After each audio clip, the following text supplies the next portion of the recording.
We are back to extract a little final bit of wisdom from the great and glorious. Someone else showing up? Ah, that's really funny, Mike. Okay, here's my question for you. All right.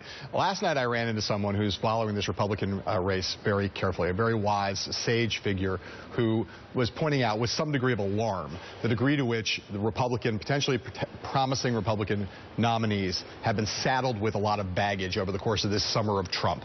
Whether it's been Scott Walker saying extreme things about immigration and Chris Christie saying extreme things about immigration, Marco Rubio finding himself in a position on abortion where he's saying he's accept the exceptions for rape, incest, life of the mother.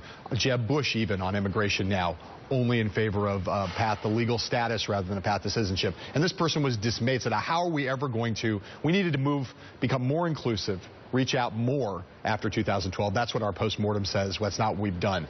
Who do you think among the Republican runners has accumulated the least baggage and therefore stands as the most viable general election candidate?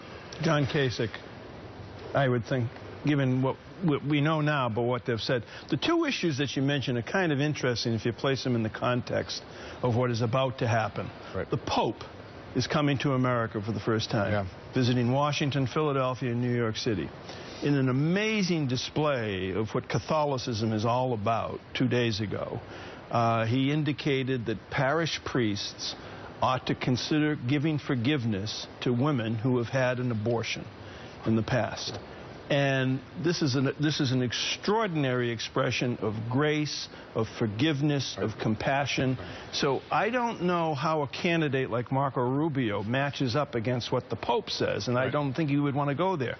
On immigration, any person with any common sense knows immigration, one, is a big issue in this country. Two, there's no way that you can get 11 or 15 million people and deport them. We can't even get across town in New York or Boston. So they know that.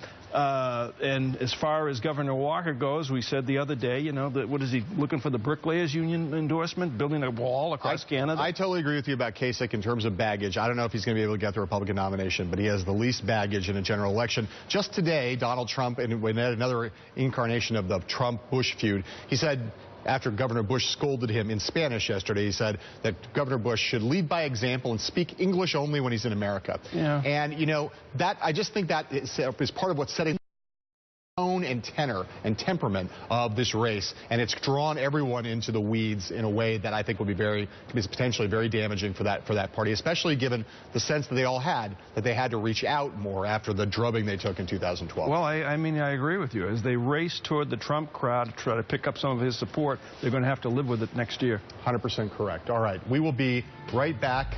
Take those words to the bank. They are